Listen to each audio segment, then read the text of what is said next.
welcome to Eli's Cooking Show with my assistant, Amy. Today, we will be learning about why does soda fizz. Did you know that this container, shaking that container makes harmless little particles at the bottom of the container mixed throughout the soda.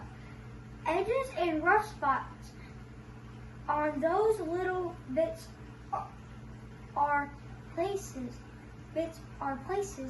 where the bubbles can form, so the carbon dioxide gas that was dissolved into the soda to give it fizz comes out of the soda fast as lots of tiny bubbles.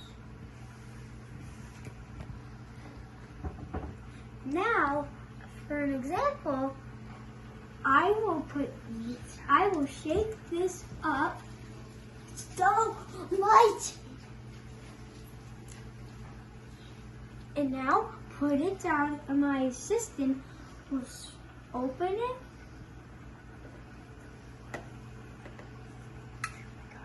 And you can see the fizz.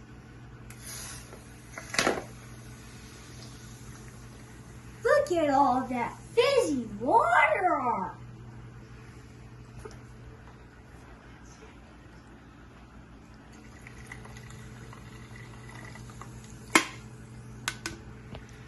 Good day, and signing off.